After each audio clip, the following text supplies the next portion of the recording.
राधे राधे दोस्तों, हमारे miniature stories में आपका स्वागत है। दोस्तों, यह कहानी उस समय की है जब जंगल में जानवरों ने नया राजा चुनने का निर्णय लिया। पहले शेर जंगल का राजा था, लेकिन सभी जानवर उससे बहुत डरा करते थे। वह अक्सर गुस्से में आकर जानवरों पर हमला कर देता था।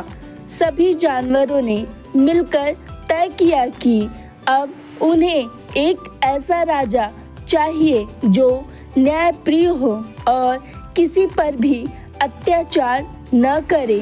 सभी जानवर इकट्ठा हुए और एक सभा बनाई। सभा में बहस के बाद उन्होंने बंदर को जंगल का नया राजा बना दिया। बंदर खुश हो गया। उसने कहा, मैं सभी के साथ न्याय करूंगा और किसी पर अन्याय होने नहीं दूंगा।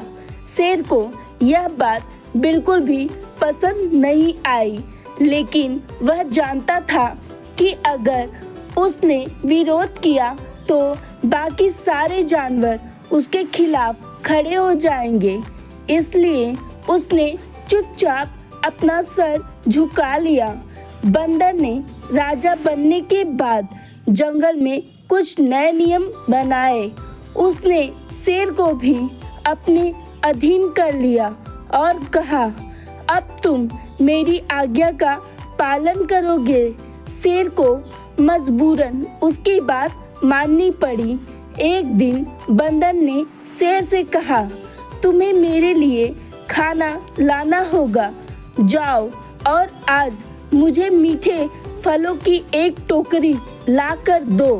शेर पहले तो हैरान हुआ, लेकिन वह मजबूरी में जंगल के पेड़ों से मीठे फल ढूंढकर लाने लगा। बंदर हर रोज शेर से कुछ न कुछ काम करवाने लगा। शेर को यह बात बहुत अपमानजनक लगी, लेकिन वह कुछ नहीं कर सकता था। धीरे धीरे शेर को समझ आया कि उसकी ताकत का फायदा बंदर उठाकर उसे गुलाम बना रहा है।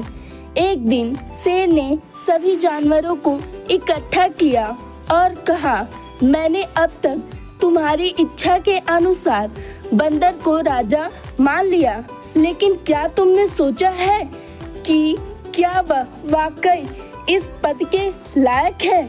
वह जंगल में कोई बड़ा काम नहीं कर रहा, बस अपने मनोरंजन और लाभ के लिए दूसरों को काम पर लगा रहा है। जानवरों ने शेर की बात मानी। उन्होंने देखा कि बंदर सिर्फ मस्ती और मौज कर रहा था और उसने जंगल के लिए कोई खास योगदान नहीं दिया।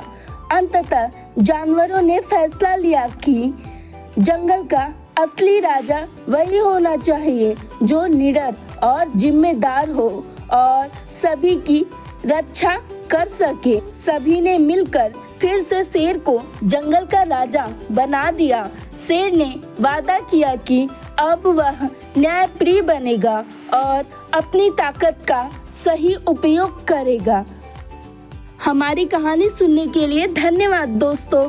हमारे चैनल को लाइक एंड सब्सक्राइब करें।